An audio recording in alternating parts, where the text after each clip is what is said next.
E aí, o que ele se depara e fala assim, pô, onde foi que eu errei? Deus... Aí entra o divino, né? Foi Deus que quis que eu vivesse dessa forma? E aí eu jogo isso aí no seu colo. Porque muitas vezes, nós que estamos assistindo, a gente também não entende. A gente olha assim, a fotografia de família, e a gente fala, pô, e aí? Onde foi? A gente sabe, eu sei, pesquisa rasa de internet, que existem vários fatores Sim. determinantes a isso, né? Uma tal de injeção também facilita, né? Mas a gente percebe. Mas eu não tô falando do causador, eu tô falando do que tá dentro da cabeça, do comportamento, fazer o cara aceitar aquela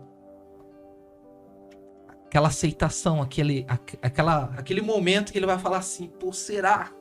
Se for, e aí? Aí, toma que o filho é seu. E aí... e aí que isso tá mais no filho idealizado por ele do que na própria criança. Nossa. Ele que idealizou. Somos nós. A criança vem do jeito que ela vem. E o que você coloca de expectativa como mãe, como pai? Muito se fala dentro do autismo que a gente não pode falar de jeito nenhum que é um luto. O pai descobrir, né? Exato. Muito se fala. Mas o luto, ele não tá relacionado somente com a morte. Ele tá ligado com a perda. E aí, eu entendo sim que esse pai, ele perdeu a idealização Isso. que ele projetou nele. Ele não projetou na criança. Esse projeto tá nele. É o projeto dele. É o projeto dele. Meu filho, né? Vai ser... Ah, e ainda tem aqueles pais que ainda falam o que o filho tem que ser quando crescer. Nossa. Né? Aí... Por isso que ele... Ai, perdão. Por isso que ele se perde nesse meio do caminho. Porque ele idealizou, ele projetou, ele colocou tudo naquela criança, o que estava nele. E continua nele, porque não vai para a criança. Meu filho vai para a escola, né? Ele vai apresentar no Dia dos Pais, no Dia das Mães. Ele vai para a excursão. Eu vou jogar bola com ele. Vou jogar bola com... Isso, ele vai ser... jogador de futebol, ou ele vai ser um doutor, ele vai seguir a minha profissão. Exatamente. Tá em quem isso? Tá nele. A criança, ela vai vir, ela vai crescer e ela vai buscar o caminho dela. Lógico, né, com todo o parâmetro, com tudo que você tem de educação, né, com toda a crença que você vai, porque entendendo nós somos, os seus limites também. Sim, exatamente. Você vai moldando essa criança, Sim. né? Na adolescência é quando ele já começa a querer se separar um pouco do meu pai e da minha mãe. Ele não vai ser o seu amigo, como você disse no início, né? E é até bom que não seja. O filho, ele tem que ter o pai e a mãe como protetor, como pai e mãe. Amigo, ele tem que ser amigo para as horas difíceis, mas ele precisa de alguém para que ele conte as coisas.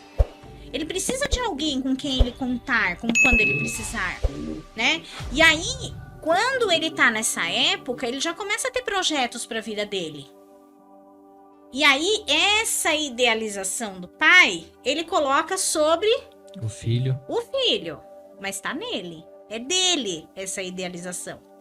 E aí, quando ele vê que um filho nasce com Down ou com autismo, rompe, né? Quando é diagnosticado. Rompe aquilo.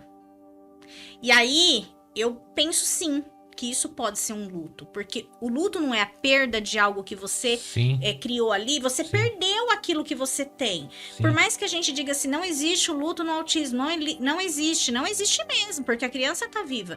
Mas e o que ele perdeu ali? Quem perde um emprego também perdeu algo, ele perdeu algo ali. Para ele é difícil lidar com essa situação.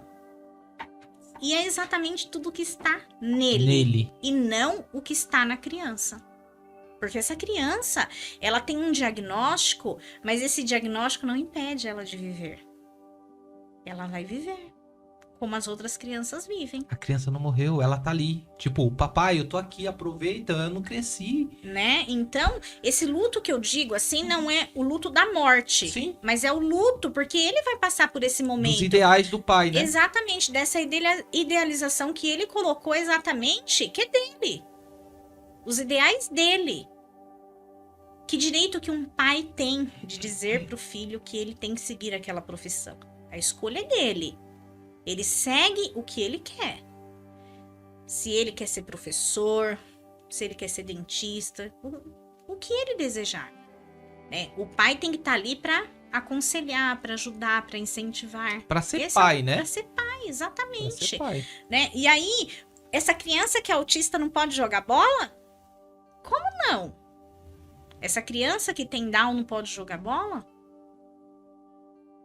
Independente, né, de qualquer transtorno que essa criança, deficiência, doença, que essa criança, ela nasça com o que for. É a criança. Não é o que o pai quer. Então, eu acredito que lidar com essa situação é muito melhor. Com certeza. Voltada para ela. Com certeza. E quando a mãe engravida, ali já vem os sonhos. Nasce ali, né? Nasce ali. Nasce uma criança e nasce os sonhos dessa família também. Né? São os desejos. Você vai dar direcionamentos, mas esses direcionamentos não diz o que a criança tem que fazer ou não. Todos os projetos, né? Porque quando a criança nasce, o pai, a mãe planeja a roupinha, planeja o berço, planeja como vai ser a festinha, mas às vezes nem sempre vai sair como ela planejou, né? Porque se uma criança, vamos lá, a criança não tem nada, vamos lá, e nasceu e tal, o desapego do pai quando essa criança começa a romper dessa aproximação familiar também, e ela faz as suas próprias escolhas, a aceitação dos pais também. Ele não decidiu ser médico como você planejou. Então é a própria aceitação daquela situação ali. Fala assim, peraí, a vida dele, não é a minha. Você já viu, assim, mães que colocam as filhas no balé? Tem muito isso também, eu gosto de falar isso, né? Aí, já... A mãe coloca a filha no balé e a criança tá lá, né? Dizendo assim, eu não quero fazer balé, mãe. A criança não quer entrar para fazer aula de balé. E é algo que a mãe diz assim, não, você precisa experimentar isso. Por quê? Será que isso estava na mãe? Né? Será que era o sonho da mãe fazer balé e não fez? E acabou colocando a criança para fazer? Então, a criança ela tem que fazer esporte? Tem. Ela precisa estar em atividade. Mas em que momento que você não pode perguntar para ela o que ela deseja fazer? Exatamente. Né? Não quero fazer nada. Não. Nada já é muito.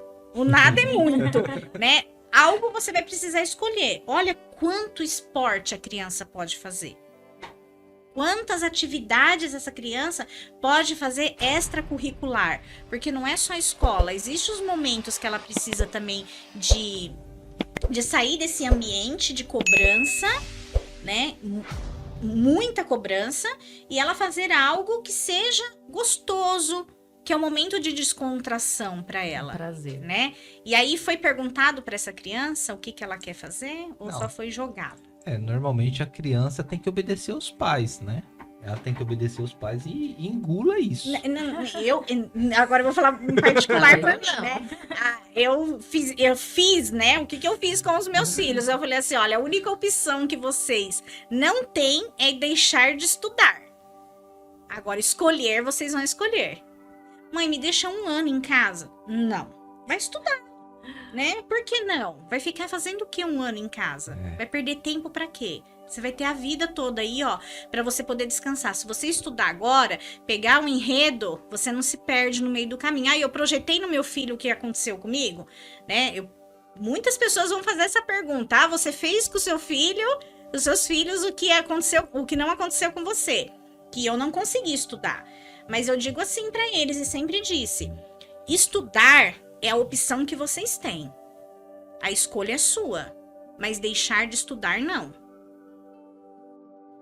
Fala pessoal, que bom que você assistiu esse corte, mas não esqueça, aqui nos comentários ou na descrição desse vídeo está o vídeo completo. Assiste essa história fantástica que você vai se surpreender. Valeu, tamo junto!